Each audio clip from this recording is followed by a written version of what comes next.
Isaac López, Ainhoa Quijije y Junior Cantos, presentando la materia de modelos pedagógicos. Bueno, pues nuestro tema tratado es sobre la textualidad para la enseñanza literaria. ¿Qué es la metatextualidad? Puede ser una crítica, una reseña, un prólogo o una parodia. En esto no se cambia el texto original, solo se comenta, se analiza o lo interpretamos. Por ejemplo, podría ser si escribimos una opinión sobre algún libro, una novela o película, ya ahí estaríamos implementando la metatextualidad. Bueno, fundamentos metatextuales. En este se implementan 4, que sería la relación crítica o reflexiva. Es cuando un texto analiza o comenta otro texto. Por ejemplo, si yo leo un cuento y luego escribo qué me gustó del libro, sus personajes, el mensaje que me haya dejado ese cuento, ya yo ya estaría implementando ahí una reflexión crítica.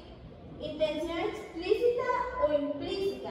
Esto puede ser claramente que está cuando yo estoy hablando de otro texto. Podría ser explícita o implícita. Un ejemplo podría ser cuando, si yo leo algún ensayo o alguna novela, y ahí analizaría la novela.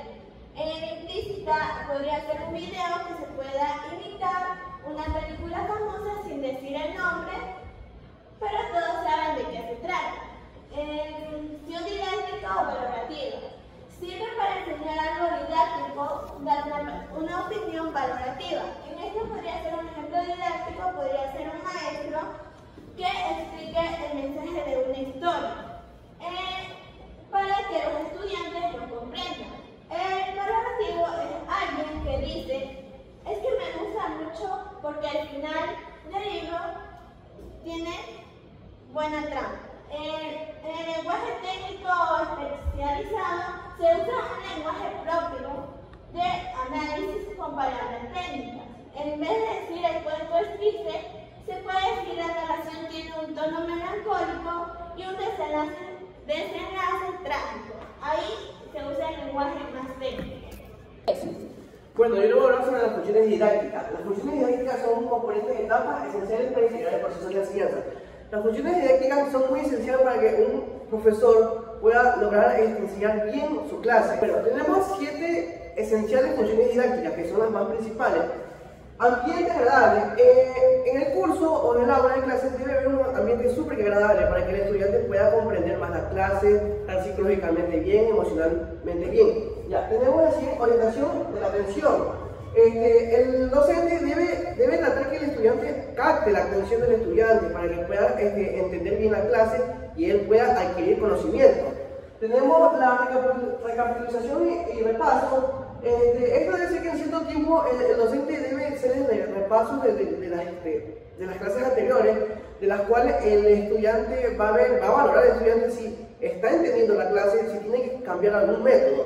Tenemos otra que es el procesamiento de la información. Esto quiere decir que el estudiante tiene que ver en la práctica, no solamente en la clase teórica, sino en la práctica, ver que el estudiante tenga buen procesamiento de la información, que sí practique bien, que sí esté entendiendo muy bien todo. Tenemos la interdependencia social y positiva. Este debe ser compartir aprendizaje y experiencia, fomentar la cooperación del sentido. Quiere decir que el estudiante hay que hacerlo integral, que el estudiante debería estar integrado en grupos o ser un niño un poco más sociable, porque a veces el problema es que los niños no quieren socializar con otros o solamente en el mismo grupito. Debe que el docente hacer que el niño socialice con todo el aula de clase. Tenemos otra, la evaluación. La evaluación quiere decir que debe evaluar al estudiante, ver qué conocimiento lleva, a qué lo conlleva, si está funcionando muy bien tu método. Tenemos como último la reflexión. La reflexión sería que un día a la semana el docente tendría que hablar con el estudiante, ver si su método de enseñanza está bien, reflexionar sobre cómo van los temas, si su método de enseñanza es el adecuado para ellos. Porque recuerden que no todo método de enseñanza va a funcionar para todos los estudiantes. Hay diferentes estudiantes que van a aprender con diferentes métodos. Pues estrategias metodológicas. Pero antes de embarcar este tema, me gustaría retomar paso a lo que dijo mi compañera Ainhoa sobre la metatextualidad, para que quede muy claro. Bueno, pues la metatextualidad es un concepto que se refiere y que se relaciona con un texto especializado con otros textos, ya sea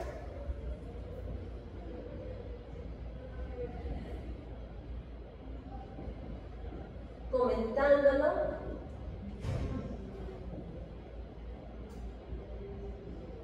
transformándolo,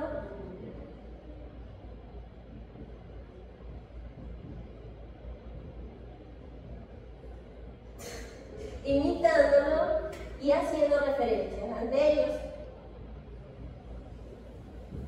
Bueno, pues quizás algunos no sepan, pero en sí estamos utilizando la metatextualidad, que si yo con algún profesor o algún docente que a ustedes puede que no les haga ver sobre obras literarias, pero si les seleccionan un tema y en ese tema a ustedes les van dando textos diferentes, eso es la metatextualidad.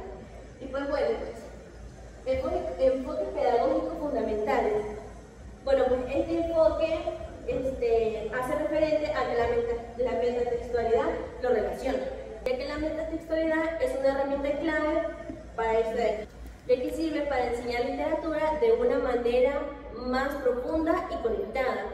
¿Por qué? Porque leer solamente, más bien estudiar una obra va a ser muy abrumador para un estudiante, pero si de una obra se selecciona diferentes párrafos a diferentes grupos, ahí puede volar la imaginación de cada uno de estos estudiantes y que no sea tan complicado de que una persona solamente lea una obra literaria que es demasiado intensa.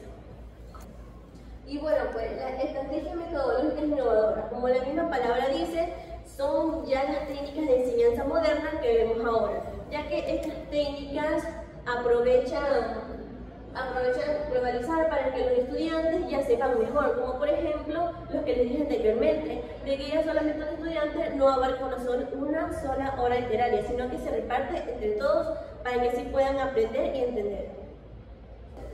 Bueno, pues estrategias metodológicas específicas. Aquí tenemos pues 3 puntos muy claves, que es análisis intelectual progresivo, destrucción de géneros literarios, escritura creativa y metacognitiva.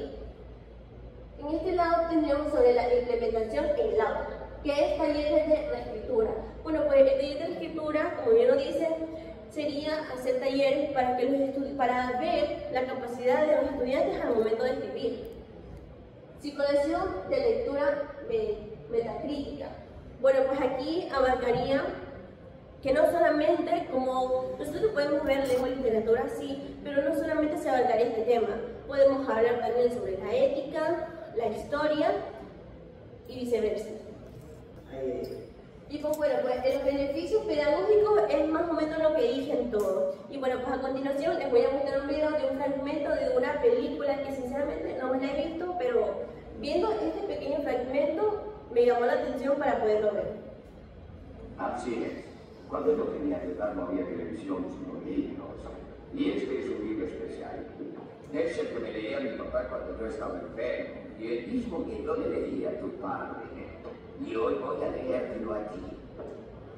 ¿Tiene algo de deportes? Por supuesto. Escalas, luchas, torturas, venganzas, gigantes, monstruos, escapes y persecuciones. Un gran amor y milagros. No parece tan malo. Trataré de no dormir. Pues muchas gracias. Muy amable de tu parte. Tu voto de confianza me aprueba. Muy bien. La princesa Botón de Oro. Por eso impones. Capítulo 1. Botón de Oro vivía en una pequeña granja en el país de Florida. Sus pasatiempos favoritos eran montar a caballo. Y pues bueno, pues, ¿qué vendría siendo la metatextualidad en este video? No viene el texto, o bueno, sí, pero no. Aquí viene siendo la ejemplificación de la historia dentro de la historia. ¿Por qué? Porque el abuelo le está contando el cuento, pero el niño, ¿qué está haciendo? Lo está transformando, o sea, está imaginándose la historia que le está contando el abuelo. Y pues bueno, eso es todo, muchas gracias. Bueno, yo voy a continuar hablando sobre los desafíos que enfrentamos como docentes y los factores que influyen en nuestra labor educativa. Estos temas son claves si queremos lograr que ustedes, como estudiantes, realmente aprendan y se motivan. Hoy en día no es solo enseñar bien. También tenemos dificultades como docentes, desde cómo aprenden ustedes, el lugar donde estudian, el contenido o incluso cómo enseñamos. Todo esto afecta al aprendizaje. Uno de los principales desafíos que tenemos es recuperar el tiempo perdido. Muchos estudiantes no logran aprender bien por diferentes razones. Como nosotros como maestros debemos ayudarlos a ponerse al día. También está el uso de la tecnología. Bien, como todos sabemos, muchos no tienen acceso a las tecnologías o no saben cómo utilizar herramientas digitales. Por eso como docentes es un reto que debemos enseñar cómo enseñar de forma correcta. Lo clave es la salud mental. Bien, cada vez vemos más casos de estudiantes que se sienten tristes, deprimidos, desanimados, estresados. Como docentes no solo debemos enseñar materia, sino también debemos ayudarlos emocionalmente, escucharlos y crear un ambiente donde se sientan seguros. Tampoco debemos olvidar las habilidades socioemocionales. A veces cuesta expresarse, resolver conflictos o trabajar en equipo, pero eso también se enseña. Es una parte de formar buenas personas, no solo buenos estudiantes. Además, el mundo está cambiando rápido. Debemos adaptar el contenido, enseñar habilidades del siglo XXI como el pensamiento crítico, creatividad y trabajo en equipo. También hay que cambiar la forma de evaluar. No solo en un examen hay que sacar buenas notas, sino también eso aprendido, ponerlo en práctica en la vida real. Y para todo eso, los docentes también deberíamos actualizarlo. Siempre estar en constante aprendimiento. La educación no se queda quieta, nosotros tampoco deberíamos hacerlo. Y por último tenemos el tema de la inclusión. Todos los estudiantes merecen una buena educación sin importar su situación económica, cultural o personal. También debemos educar con conciencia sobre el medio ambiente, porque eso también forma parte del aprendizaje de los estudiantes. En conclusión, chicos, ser docente es un gran reto, pero también una forma de marcar algo diferente. Más allá de los libros, enseñamos con ejemplo, con empatía y con motivación. Por eso, lo que hace nuestra labor vale el esfuerzo. Muchas gracias. Gracias. Y bueno, pues al finalizar el video, en la parte de los comentarios vamos a dejar un link para unas preguntas que ustedes pueden responder.